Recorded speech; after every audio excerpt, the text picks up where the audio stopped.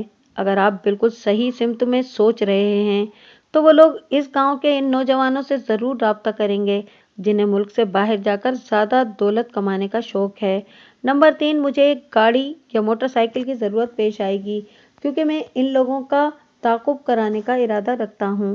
اگر آپ آسانی سے یہ بندوبست کر سکتے ہیں تو بتا دیں، ورنہ میں محکمے کے توسط سے یہ سہولت حاصل کرنے کی کوشش کروں گا۔ ملک صاحب، میرے سالے چودھری وحید کے پاس ایک 4 وہیل ڈرائیو جیپ ہے، آپ جب حکم کریں گے وہ جیپ میں ڈرائیور آپ کے سپرد کر دی جائے گی، چودھری نے ٹھہرے ہوئے لہجے میں کہا۔ باقی میں 1-2 روز میں آپ کو چمن آباد کے نوجوانوں کے ناموں کی میں بلدیت فہرست مہیا کر دوں گا۔ اس کے علاوہ میں آپ کی ہدایت کے مطابق اسکول کے قیام کے معاملے میں ٹانگ نہیں اڑاؤں گا، یہ میرا آپ سے وعدہ ہے۔ آپ کے اس پرخلوص تعاون کا بہت شکریہ چودھری صاحب، میں نے صدقے دل سے کہا۔ مجھے جب بھی جیپ کی ضرورت محسوس ہوگی میں آپ کو 2-3 دن پہلے بتا دوں گا۔ آپ جیسا مناسب سمجھے ملک صاحب، وہ معتدل انداز میں بولا۔ انہوں نے مجھے بتایا تھا کہ موسم برسات کے بعد یعنی سپتمبر کے آخر میں اسکول کی تعمیر کا کام شروع کریں گے، لیکن اس دوران میں وہ گاہے بگاہے چمن آباد کا چکر لگاتے رہیں گے۔ میں نے چودھری کو بتایا، ہمارے پاس کافی وقت ہے، ہم اپنے قابل اعتماد بندوں سے ان کی جاسوسی بھی کرائیں گے۔ ہمارے ہوشیار جاسوس سائے کی مانند ان حاجی برادران کے بہت نزدیک موجود رہیں گے۔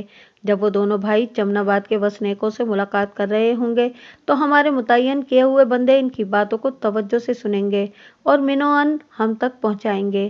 اگر ان لوگوں کی نیت میں ذرا سا بھی میل ہے تو وہ ہم سے پوشیدہ نہیں رہ سکے گا۔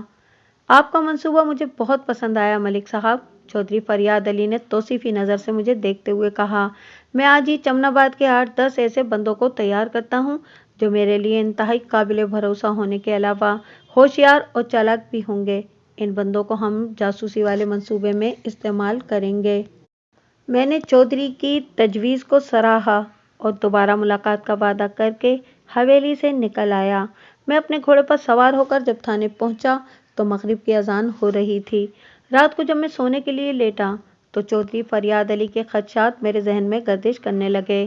چودھری لاکھ غصہ ور، ضدی، ہر درم اور انا پرست سہی، لیکن میرے ساتھ وہ بڑے معتدل انداز میں پیش آیا تھا اور اس نے نواب الدین وہاب الدین کے حوالے سے جن خیالات کا اظہار کیا تھا اسے یکسر رد کر دینا مناسب نہیں تھا۔ اس کی بات میں بہرحال وزن تھا۔ جیسا کہ میں نے شروع میں عرض کیا، یہ واقعہ آج سے 60 سال پہلے کا ہے۔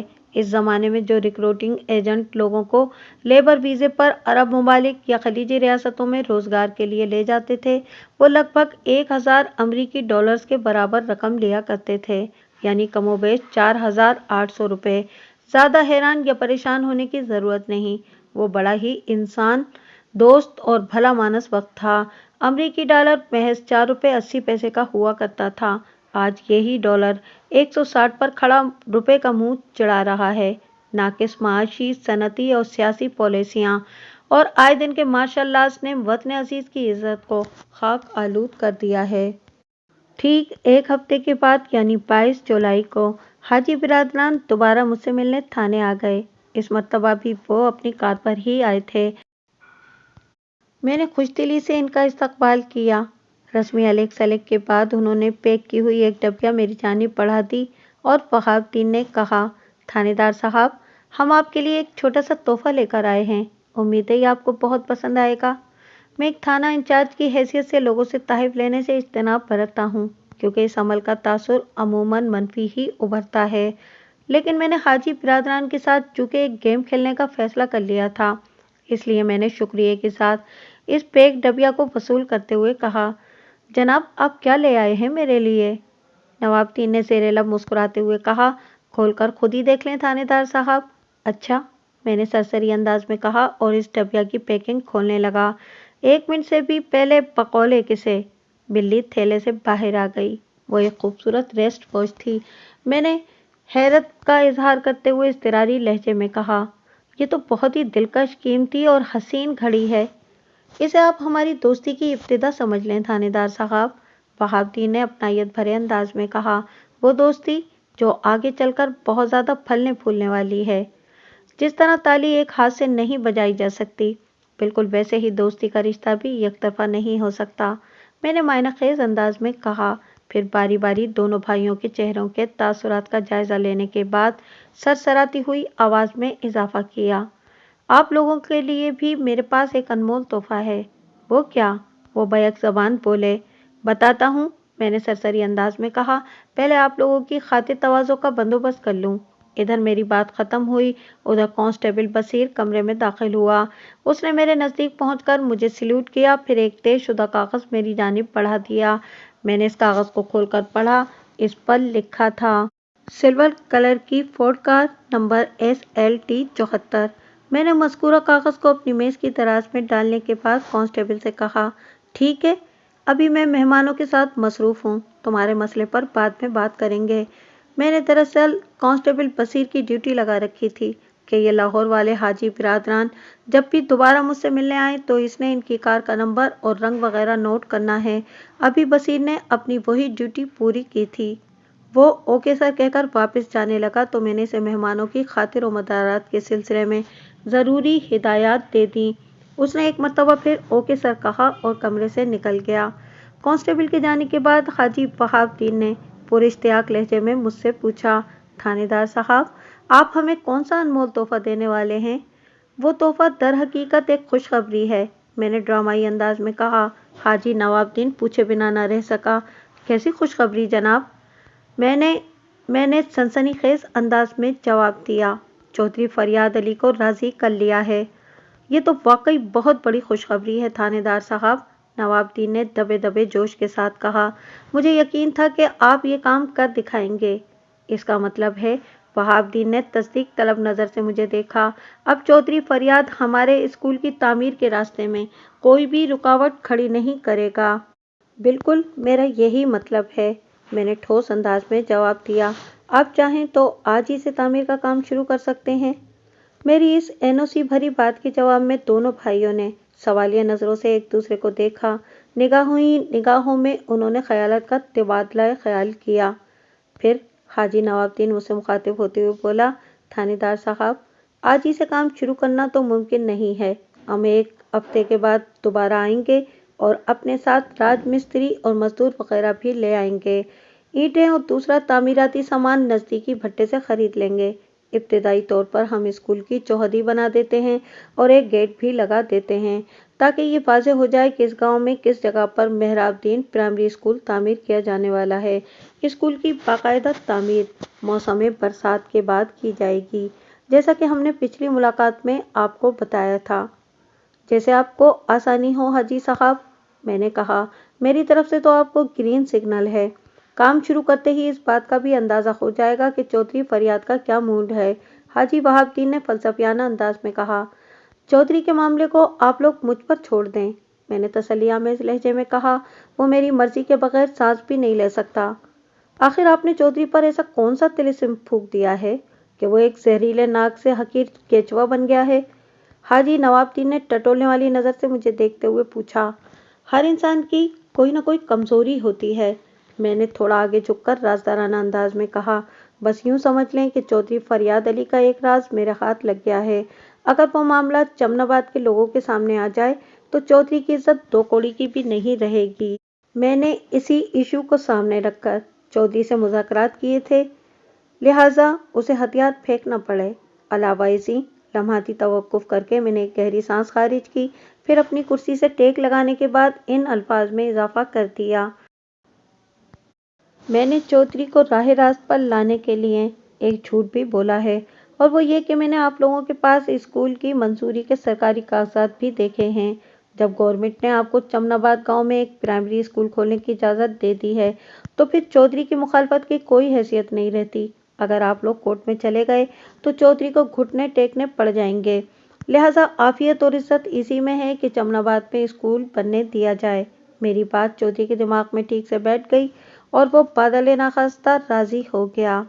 آپ نے تو کمال ہی کر دیا تھانے دار صاحب، حاجی وہاب الدین نے تعریفی نظر سے مجھے دیکھتے ہوئے کہا، پھر عیاری بھرے لہجے میں بولا، قبلہ کیا آپ چودھری فریاد کا وہ سیکرٹ ہمیں بھی بتائیں گے جس کے آشکارا ہونے سے اس کی عزت کا فالودہ بن سکتا ہے؟ میں بے حد معذرت چاہوں گا جناب، میں نے باری باری دونوں بھائیوں کی طرف دیکھتے ہوئے گہری سنجیدگی سے کہا۔ اس سلسلے میں آپ کو کچھ نہیں بتاؤں گا۔ میرے بھی کچھ اصول ہیں جنہیں میں کسی بھی قیمت پر توڑتا نہیں ہوں۔ اگر میں آپ کو چودھری کی اس کمزوری سے آگاہ کر دوں گا تو یہ میرے نزدیک ایک سنگین بددیانتی ہوگی۔ اس کا ایک مطلب یہ بھی ہوگا کہ میں لائق اعتبار انسان نہیں ہوں۔ کسی موقع پر میں آپ کے راز بھی کھول سکتا ہوں۔ امید ہے کہ آپ میری مجبوری کو سمجھ گئے ہوں گے۔ جی بالکل سمجھ گئے ہیں، حاجی نواب الدین نے اس بات میں گردن ہلاتے ہوئے کہا۔ ہم آپ سے ضد نہیں کریں گے، ہمارا کام ہو رہا ہے یہی کافی ہے۔ آپ کی مہربانی کے طفیل ہم اپنے مرحوم ابا جی کی خواہش کو پورا کرنے جا رہے ہیں۔ اس سے بڑی کامیابی اور خوشی کی کوئی اور بات ہو ہی نہیں سکتی۔ ہم آپ کا یہ احسان زندگی بھر یاد رکھیں گے۔ اس دوران میں دو کانسٹیبلز نے مل کر ہمارے سامنے خورد و نوش کے چند لوازمات سجا دیے تھے۔ پیٹ پوجا کے دوران میں بات چیت کا سلسلہ بھی جاری رہا۔ میں نے مناسب موقع دیکھتے ہی اپنا کام شروع کر دیا۔ میں نے ارشاد احمد سے بھی ملاقات کی ہے، میں نے عام سے لہجے میں کہا۔ اس نے مجھے بتایا ہے کہ اسکول کے لیے جو 2 بیگھہ زمین آپ کو دی ہے، اس کی قیمت رقم کی صورت میں آپ نے ادا نہیں کی، بلکہ 2 بیگھہ زمین کے بدلے میں آپ نے ارشاد کے بیٹے منصور کو کویت کی کسی آئل کمپنی میں ملازمت دلوانے کا وعدہ کیا ہے۔ کہیں ارشاد نے مجھ سے کوئی غلط بیانی تو نہیں کی؟ نہیں تھانے دار صاحب، ارشاد نے آپ کو بالکل ٹھیک بتایا ہے، حاجی وہاب الدین نے ٹھہرے ہوئے لہجے میں جواب دیا۔ بات دراصل یہ ہے کہ ارشاد کے بیٹے منصور کو ملک سے باہر جانے کا جنون کی حد تک شوق ہے، اور ہمارا تو یہ بزنس ہے۔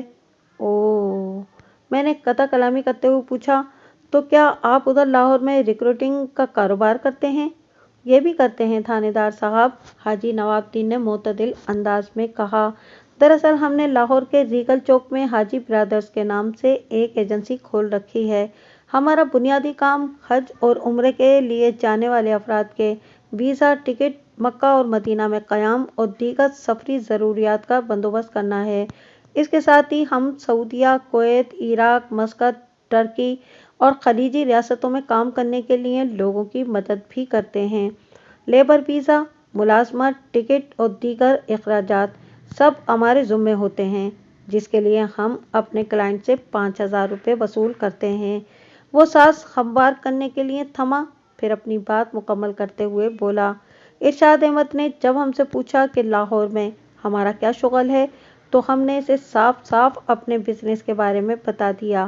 یہ سنتے ہی وہ مچل گیا اور ہم سے درخواست کی کہ اگر ہم اس کے بیٹے کو کویت بھیج کر نوکری پر لگا دیں تو وہ ہم سے 2 بیگھہ زمین کی قیمت نہیں لے گا۔ یہ پیشکش اس کی طرف سے آئی تھی جناب۔ ویسے ارشاد احمد نے بڑا عقل مندی کا فیصلہ کیا ہے۔ صرف 6 ماہ کے اندر منصور کویت میں کام کرتے ہوئے اپنے سارے اخراجات نکال کر بچت کی رقم سے کم 2 ایکڑ زرعی اراضی خریدنے کے قابل ہو جائے گا۔ ریگل چوک لاہور میں آپ کی ایجنسی تو کافی مشہور ہوگی، میں نے سرسری انداز میں کہا۔ اگلے سال فروری مارچ میں میرا اپنے ایک عزیز کی شادی میں لاہور جانا ہوگا تو میں آپ لوگوں سے ملنے ایجنسی پر ضرور آؤں گا۔ میں نے فروری مارچ، شادی، لاہور وغیرہ کی بات محض انہیں گھسنے کے لیے کی تھی، حقیقت سے اس معاملے کا دور کا بھی واسطہ نہیں تھا۔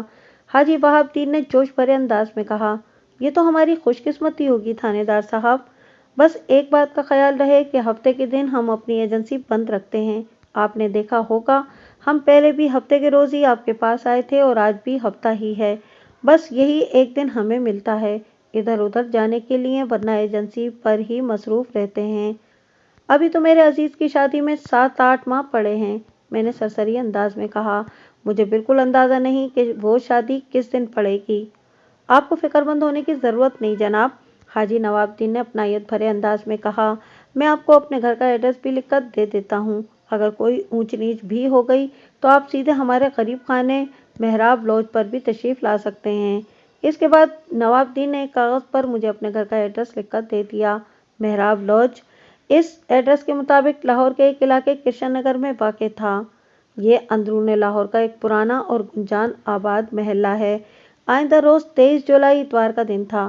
میں نے حوالدار فرید خان کو اپنے پاس بلا کر کہا، فرید، میں ایک محکمہ جاتی کام سے لاہور جا رہا ہوں اور شام سے پہلے لوٹ آؤں گا۔ میری عدم موجودگی میں اس تھانے کے معاملات کو تم نے سنبھالنا ہے۔ آپ بے فکر ہو کر جائیں ملک صاحب، وہ پراعتماد انداز میں بولا۔ انشاءاللہ تعالی میں آپ کو کسی شکایت کا موقع نہیں دوں گا۔ فرید خان اس تھانے میں خاصا پرانا تھا۔ وہ ادھیڑ عمر کا ایک چاقو چوبند پولیس اہلکار تھا۔ میں نے اسے خاصا ذہین اور معاملہ فہم بھی پایا تھا، لہٰذا میں تھانے کو اس کے سپرد کر کے لاہور روانہ ہو گیا۔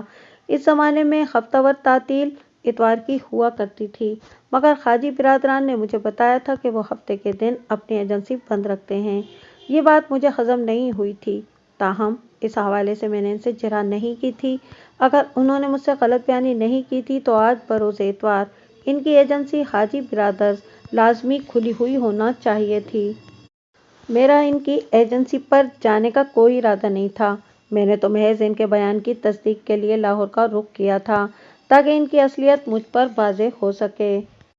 بس نے مجھے لاہور کے بادامی باغ لاری اڈے پر اتارا۔ میں نے اڈے سے باہر نکل کر ایک ٹانگا پکڑا اور ریگل چوک پہنچ گیا۔ میں اس وقت عوامی لباس شلوار قمیض میں ملبوس تھا۔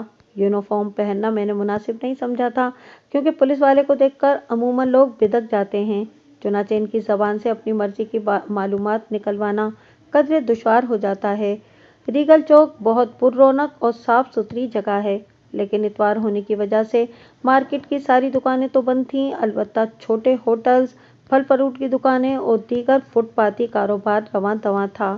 میں نے گھوم پھر کر پورے ریگل چوک کا اور اس سے ملحقہ ٹیمپل روڈ، بیڈن روڈ، نیلا گنبد، انارکلی، مال روڈ اور دوسری مارکیٹس کی ایک ایک دکان کی پیشانی پر آویزاں بورڈز کو بڑی توجہ سے دیکھ لیا، لیکن مجھے کہیں پر بھی حاجی برادرز کا بورڈ لگا دکھائی نہیں دیا۔ یہ خاصی مایوس کن اور تشویشناک صورتحال تھی۔ بادی نظر میں تو یہی محسوس ہو رہا تھا کہ نواب الدین اور وہاب الدین نے اپنی ریکروٹنگ ایجنسی کے حوالے سے مجھ سے جھوٹ بولا تھا۔ اتمام حجت کے طور پر میں شیو بنوانے کے بہانے ریگل چوک کے ایک باربر کی دکان میں گھس گیا۔ اس کی دکان پر سعید ہیئر ڈریسر کا بورڈ لگا ہوا تھا۔ حجام کی دکان گرما گرم خبروں کا پنڈال کہلاتی ہے۔ یہ ایک طرح کا BBC ریڈیو اسٹیشن ہوتی ہے جہاں سے آپ کو ہر طرح کی معلومات حاصل ہو جاتی ہیں۔ میں نے شیو بنوانے کے دوران میں اس سعید نامی نائی سے دریافت کیا، تم کتنے عرصے سے یہاں بیٹھے ہو؟ 20 سال سے زیادہ ہو گئے ہیں جناب، اس نے جواب دیا۔ لگتا ہے کہ آپ پہلے اس طرف کبھی نہیں آئے۔ تمہیں بالکل ٹھیک لگتا ہے، میں نے کہا۔ اس نے دھیمے انداز میں میرا انٹرویو شروع کر دیا۔ آپ کا تعلق لاہور ہی سے ہے یا باہر سے آئے ہیں؟ میں لائل پور سے آیا ہوں، میں نے بتایا۔ کسی اور دن آتے تو لاہور کی رونق کو اچھی طرح دیکھ سکتے تھے۔ اس نے معتدل انداز میں کہا، آج تو چھٹی کا دن ہے جناب، سب کچھ بند پڑا ہے، ہر طرف خاموشی اور ویرانی کا راج ہے۔ میں جس کی تلاش میں لائل پور آیا ہوں وہ اتوار کو کھلی ہوتی ہے۔ میں نے گول مول انداز میں کہا، ایسی کیا چیز ہے؟ وہ تعجب خیز لہجے میں بولا، وہ ایک ریکروٹنگ ایجنسی ہے، میں نے بتایا، جس کا نام ہے حاجی برادرز۔ کیا تم ایسی کسی ایجنسی کو جانتے ہو؟ جناب، پہلے تو آپ مجھے یہ بتائیں کہ ریکروٹنگ ایجنسی ہوتی کیا شے ہے؟ وہ میری باتوں میں گہری دلچسپی کا اظہار کرتے ہوئے بولا، میں نے گھی اور تیل کی ایجنسی کے بارے میں تو سن رکھا ہے، مگر ریکروٹنگ وغیرہ کا نام تو آج پہلی مرتبہ سامنے آیا ہے۔ میں نے نہایت ہی مختصر مگر جامع الفاظ میں سعید حجام کو حاجی نواب الدین اور حاجی وہاب الدین کے بزنس کے بارے میں بتایا اور آخر میں کہا، یہ دونوں بھائی ادھر ریگل چوک پر ہی حاجی برادرز کے نام سے اپنی ایجنسی چلاتے ہیں۔ ان کے باپ کا نام تھا مہراب الدین۔ حجام نے ایسی حیرت بھری نظر سے مجھے دیکھا جیسے یکایک میرے سر پر سینگ نکل آئے ہوں، پھر بے یقینی سے نفی میں سر ہلاتے ہوئے بولا، جناب، میری زندگی کا بیشتر حصہ ریگل چوک ہی میں گزرا ہے۔ میں یہاں کی ایک ایک دکان اور وہاں کام کرنے والے ایک ایک انسان کو اچھی طرح جانتا ہوں۔ میں پورے وثوق کے ساتھ کہہ سکتا ہوں کہ ریگل چوک میں نواب الدین اور وہاب الدین کی ایسی کوئی ایجنسی نہیں ہے، شاید آپ کو کسی نے غلط بتایا ہے۔ اس حجام سے بحث کا کوئی فائدہ نہیں تھا اور نہ ہی ضرورت تھی، لہٰذا ان الفاظ کے ساتھ میں شو کے پیسے ادا کر کے اس کی دکان سے باہر نکل آیا۔ تم ٹھیک کہہ رہے ہو، کسی نے مجھے غلط بتایا ہوگا اور یا پھر میں نے ہی سننے اور سمجھنے میں غلطی کر دی ہے۔ میں آسانی سے ہار ماننے والوں میں سے نہیں تھا۔ میں نے حجام سعید کی دکان سے نکل کر ایک ٹانگا پکڑا اور کرشن نگر کی جانب روانہ ہو گیا۔ سعید ہیئر ڈریسر، خاصی صاف ستھری اور معقول دکان تھی اور خود سعید بھی ایک ماہر کاریگر تھا۔ اس نے شیو بنانے کے علاوہ میری مونچھوں کی سیٹنگ کے ساتھ ہی سر کے آؤٹ بالوں کو بھی ہلکی پھلکی ڈریسنگ سے گزار کر مجھے ایک دم تر و تازہ کر دیا تھا۔ کرشن نگر میں مہراب لاج ڈھونڈنے میں مجھے زیادہ وقت دقت کا سامنا نہیں کرنا پڑا، مگر یہ دیکھ کر میرا ماتھا ٹھنکا کہ اس 2 منزلہ گھر کے داخلی دروازے پر ایک بڑا سا تالا جھول رہا تھا۔ لاج کی بیرونی بے سر و سامان حالت سے یہی لگتا تھا کہ وہاں کوئی آباد نہیں ہے۔ مجھے مہراب لاج کے سامنے الجھن کا شکار کھڑے دیکھا تو ایک عمر رسیدہ شخص میرے قریب آ کر بولا، آپ کو کس سے ملنا ہے؟ حاجی نواب الدین اور حاجی وہاب الدین سے، میں نے جواب دیا۔ نواب اور وہاب تو یہاں نہیں رہتے اب، ضعیف شخص نے مجھے بتایا۔ میری سمجھ میں یہ نہیں آ رہا کہ ان دونوں بھائیوں نے حج کب کر لیا؟ جب وہ یہاں سے گئے تھے تو حاجی نہیں بنے تھے، وہ دونوں کہاں چلے گئے ہیں؟ میں فوراً مدعے پر آ گیا، اور بزرگوں، آپ کون ہیں؟ میرا نام چراغ الدین ہے اور میں اسی گلی میں رہتا ہوں جناب، اس نے بتایا۔ 1 سال پہلے ان لوگوں کے والد مہراب الدین کا انتقال ہو گیا تھا۔ اس کے 2 ماہ بعد نواب اور وہاب نے یہ آبائی گھر فروخت کر دیا تھا۔ چراغ الدین تالا بند 2 منزلہ مکان کی جانب اشارہ کرتے ہوئے بولا، جس شخص نے یہ گھر خریدا ہے وہ ابھی تک یہاں آ کر بسا نہیں، اس کا آگے کیا ارادہ ہے یہ تو وہی جانتا ہے، یا پھر سونے رب کو پتہ ہوگا۔ آپ نے بتایا کہ اس گھر کو فروخت کرنے کے بعد وہ دونوں بھائی کہیں چلے گئے تھے؟ میں نے کریدنے والے انداز میں پوچھا، کیا آپ بتا سکتے ہیں کہ وہ لاہور کے کس علاقے میں جا بسے ہیں؟ میں کیا، یہ بات تو کوئی بھی نہیں بتا سکتا جناب، وہ عجیب سے لہجے میں بولا، کیونکہ پورے کرشن نگر میں کسی کو معلوم نہیں کہ وہ دونوں اس وقت کہاں ہوں گے۔ البتہ چراغ الدین اس طرح چونک کر رکا جیسے اسے کوئی بہت ضروری بات یاد آ گئی ہو، پھر اس نے انکشاف انگیز انداز میں اضافہ کرتے ہوئے بتایا، 3 ماہ پہلے جڑان والا ضلع شیخوپورہ سے چند لوگ یہاں آئے تھے۔ وہ بھی ان دونوں بھائیوں کو آپ کی طرح حاجی کہہ رہے تھے۔ بات چیت کے بعد پتہ چلا کہ انہیں نواب الدین اور وہاب الدین کے ایک خاص حوالے سے تلاش تھی۔ کس حوالے سے؟ میں پوچھے بنا نہ رہ سکا۔ ان لوگوں نے بتایا کہ حاجی نواب الدین اور حاجی وہاب الدین نے جڑان والا میں ایک بہت بڑا فراڈ کیا ہے۔ چراغ الدین نے میرے چہرے پر نگاہ جما کر جواب دیا۔